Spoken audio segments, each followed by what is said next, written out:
راولاکوٹ آزاد کشمیر بزرگ سیاسی رہنما سردار سیاب خالد کی نماز جنازہ راولاکوٹ خان اشرف خان سپورٹس کمپلیکس میں ادا کی گئی نماز جنازہ میں وزراء حکومت سمیت اہم سیاسی و سماجی شخصیات نے شرکت کی وزراء حکومت اور دیگر مقررین نے بزرگ سیاسی رہنما سردار سیاب خالد کی وفات پر گہرے رنج و غم کا اظہار کیا سردار سیاب خالد سابق سپیکر قانون ساز اسمبلی رہے پونچھ سے ممبر اسمبلی رہے اور اس وقت ممبر کشمیر کونسل تھے سردار سیاب خالد کی وفات پر آج ضلع پونچھ بھر میں عام تعطیل ہے بعد ازاں سردار سیاب خالد کی نماز جنازہ ان کے آبائی علاقے اپر چیروٹی پانیولہ میں ادا کی گئی جس میں وزیر اعظم آزاد کشمیر سردار تنویر الیاس خان نے شرکت کی۔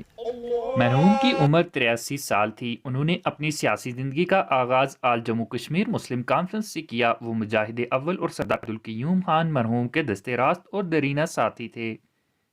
وہ گزشتہ 65 سال تک آزاد کشمیر کی سیاست میں سرگرم عمل رہے اور کچھ عرصہ قبل پاکستان تحریک انصاف میں شامل ہوئے اور اسی جماعت کے ٹکٹ پر ممبر کشمیر کونسل منتخب ہوئے اور وفات تک اس عہدے پر فائز رہے۔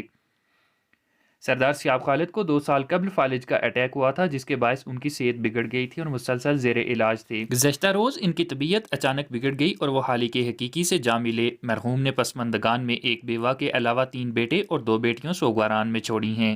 اگر آپ مزید ہماری ویڈیوز دیکھنا چاہتے ہیں تو AJK ایکسکلوسیو ڈیجیٹل کو فالو اور لائک کریں۔